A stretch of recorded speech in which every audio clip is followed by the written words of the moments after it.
Today I got a quick one for you. Want to talk about one, I told you so, and two other updates in the Oxford High School shooting case. Welcome back, all my friends and frenemies. Glad that you made your way to the channel once again.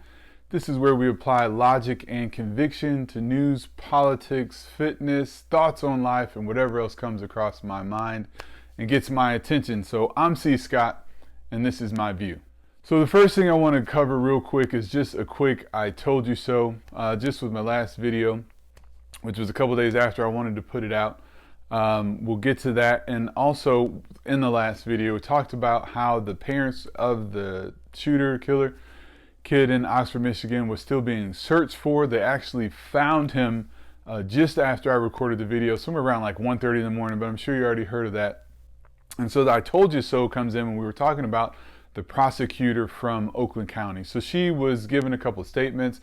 She didn't sound very political at first, but there was one question of one of her later press conferences that I think she really indicated where she felt. And the reason I want to talk about it is because of its anti-2A position. So one of the reasons we look at this situation is to see what we can learn, what should happen next time, how we can analyze the information. The other thing is if it's going to impact us or me or the way that I think in any significant way. And so it could in this way where they might try to use this case as one of the many that they try to use to attack Second Amendment rights. And so obviously, you know, I deeply believe in those rights and appreciate the right that we have to keep and bear arms. So there's one video that I'll link down in the description where she does the interview. She did the interview, I believe, on Friday with the newscaster, but he didn't put it out until Sunday. And in that, she says a couple interesting things.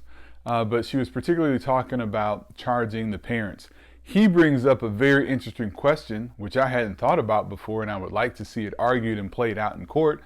And that is the thought of, is it possible or does it make sense to charge the child as an adult in this case, but then also charge the parents as the parents of a child who did something wrong? And so that's kind of an interesting thought, you know.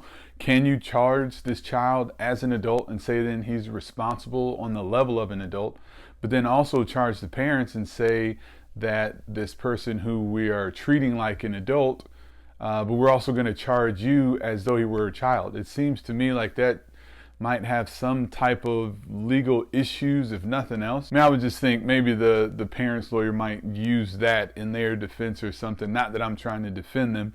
But that is an interesting question. Prosecutor goes on to say she wanted to reiterate that the kid searching for ammunition on Tuesday should have been a red flag and a warning sign. Again, I don't believe that, just like I said the last time. And it came out that he apparently explained it to the school officials as that was a family hobby, and so, you know, shouldn't have been that big of a deal to him, or is what he was saying. But they want to use that in the case against him and also against the parents, saying that they should have known and that there were red flags. My issue with the case against the parents is it's very difficult. I think it's kind of slippery. I don't think the information that was brought forth was as big of a red flag as some people do, because I don't feel that what he put on paper was indicating him harming a bunch of other people or wanting to shoot up the school.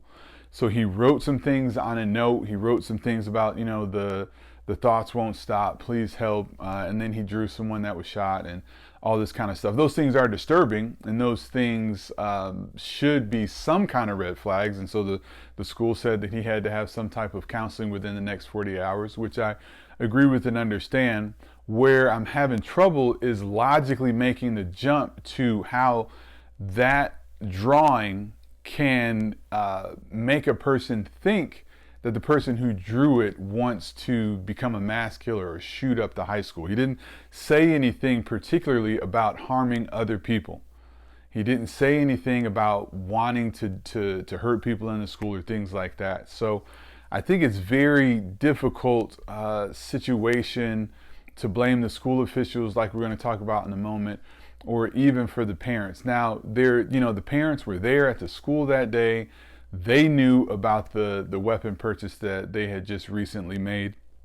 And so You know, it definitely begs the question, why didn't they say something? Again, I wouldn't automatically think, or I don't think they reasonably should have automatically thought that their son might have been contemplating doing something at school. Their text and their what they did after the case shows that it did rise up on their mind, in their mind, as soon as they heard about the school shooting, as we talked about that in another video. Trying to make this one quick, so I don't want to continue to recap. So they thought about it after the fact, but I'm not there to reasonably make the guess that they should have thought about that ahead of time with the information that they had been given. So anyway, back to this interview that's in the link with the prosecutor. She talks about that stuff, and the Second Amendment part, the I told you so part, goes in where the newscaster, who's definitely on the other side of the gun debate, if you will. He said some stuff in the beginning of the interview, which you can watch, and then he sets up the question. But he asked her about the laws that she had talked about before, being a safe storage law. And it seems to me, based on her comment, that she wants to go after the safe storage law, which basically means that whenever your guns are in your home and they're not on your possession, like physically on you, a law would normally, one of those laws normally states that they have to be locked up, and then they also would say that they have to be locked up separate from the ammunition. So you need a safe or a lockbox for every gun, and then a second one or separate one for the ammunition. Again, I don't believe that is necessary. I believe that's just something that would be used as a control feature by the other side to try and make owning guns more difficult.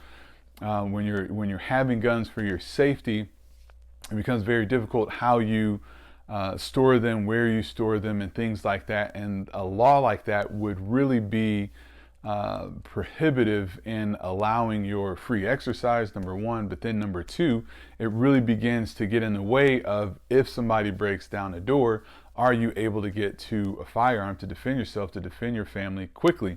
And she talks about the gun owners that she knows, they're all responsible. They would never leave a gun out or where a child could get to it. But like I told you before, sometimes children have to step up and be able to defend themselves, defend their families.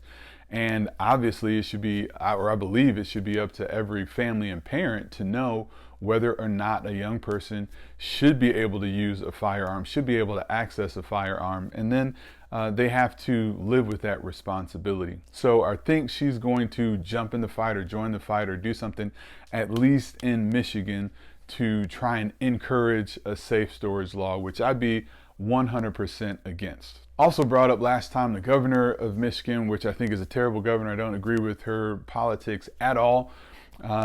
She also came out with a video. It was a short statement. I said I didn't know what she said, but I grudgingly went ahead and watched it. And she actually didn't say anything political. She was there, she said, as a mom and this and that. So I'll link that video in the description, just because not giving her kudos for anything, but I do want to say, hey, she didn't make it political and she didn't take things to another level. She was just there to support the people of Michigan and the people of Oxford. We're only supposed to hit 3 things, but I threw a 4th one in there. So the 3rd one now, there's also another quick video where the news is talking about maybe some rumblings in the community about the authorities possibly looking to put charges on the school officials. I don't know how much they're looking into it, or if this is just, something the news media is making up. Obviously, it's possible because, you're going to conduct an investigation and find out whatever you find and go where the investigation leads you, which is fine and understandable. But I don't know if they're getting closer to trying to charge the school officials. Again, there isn't anything that I've heard that would indicate really wrongdoing to this level by the school officials. The biggest thing, or the thing that they would probably be charged with, is similar to the parents, which would be involuntary manslaughter, because they didn't do something to stop the action. So again, the kid had no troubled history or past. Again, he didn't make any threats against the school. Again, the prosecutor is saying that that there was clearly red flags, and clearly the things happened was him making a threat. I don't believe that. I can see maybe he was threatening himself or thinking about harming himself or something like that, but I don't get to jump to where they are. So I don't see them really being able to actually factually lawfully charge the school officials unless there's something in school policy that said whenever you have some type of incident, you have to send the child home. The superintendent came out and said that that whole decision stopped or only went up to the counselor level. It didn't go to assistant principal, it didn't go to principal. The sheriff said his resource officer, who was, over that school in that area, he was not drawn into the loop. He didn't have any of that information. And so you really just be looking at the counselor. The teachers did what they were supposed to do when they found something alarming, which again, I don't even think looking for ammo is alarming, but they did what they needed to do, which was pass the buck. So in my mind, there's only one person that they could be looking at, and that's the school counselor. But again, I didn't see anything that says the counselor should have known or thought that this kid was going to do something disgusting and tragic like he did. But again, I don't know all of the policies for the school and the school district, and that's the only way. If there's a policy that was broken, it's the only way I can see the school counselor being charged. But that's my 2 cents. There's a bunch of stuff that obviously I don't know, so we'll continue to wait and see if any new information comes available.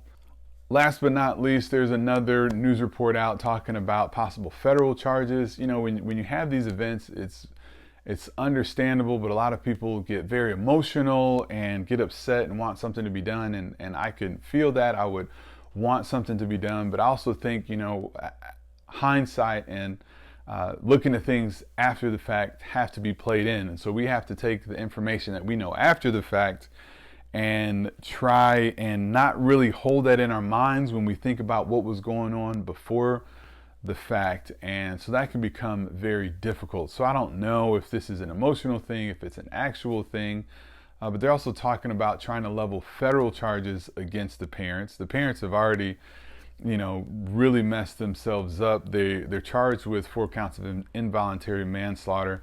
I think that's really, really difficult. It's going to be really difficult to lawfully get a conviction on that. You might be able to do it emotionally, but then they went and ran, which was really, really stupid. So they don't help their case there.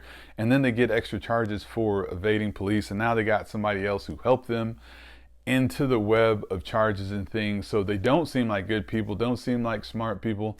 We'll see what happens with them. But again, I'm not trying to want to find loopholes for these people, but it just is difficult for me to see how they're going to get federal charges. So if they were to get federal charges, there's only one that I know of, and they talk about it in the video that I'll link below, which is a straw purchase. A straw purchase is you go to the store, you fill out the information on the sheet, you say you're buying the gun for yourself, and then you go and give it to someone else. That's a straw purchase when you intentionally buy a gun for someone else and you say it's for yourself. So they're alleging that they would be alleging that the parents bought this gun for the child, which would be illegal because the child is a minor and can't possess a handgun, and also because you can't buy a gun for yourself and when it's really for someone else.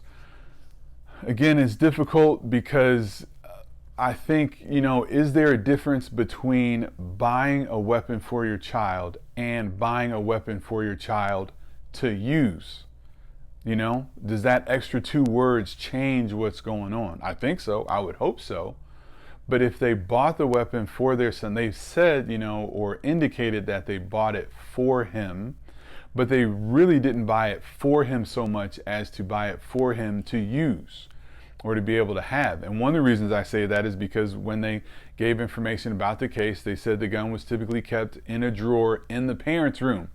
Now, it wasn't locked up, but it was kept in the parents' room. And for their charge, or for them to have a charge of a straw purchase of actually buying a gun for a child and giving it to a child, they would really have to find something more than a tweet that says, oh, my son's birthday present, whatever, or Christmas present. I think they really have to find something more, because possession is 9/10 of the law, or so we say, and the gun was kept in the parent's room. And if they were really just giving it to him, buying it for him, then I think it would have been stored in his room. They have a little trouble there. The store where they bought the gun, the clerk says that the kid was in the store when the father made the purchase. But I think that's a really thin line for gun owners and parents and You know, if you're buying a weapon that stays in your house and for the most part under your control and things like that. So that's what I think. What do you think? Do you think there are grounds to charge the parents federally? Do you think there's grounds to charge the school officials? Not reason or emotion or want to charge these people, but do you see actual physical evidence that would indicate that those people need charges? I'm sure going forward there will be a lot of different discussions and changes in policy.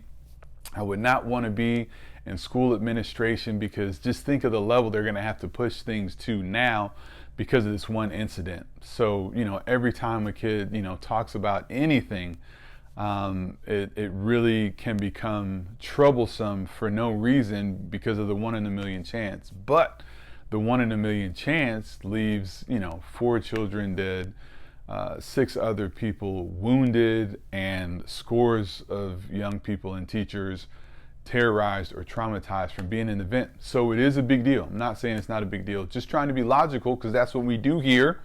All right, let me know what you think down in the comments. We'll see you next time. I'm C. Scott. That's how I see it.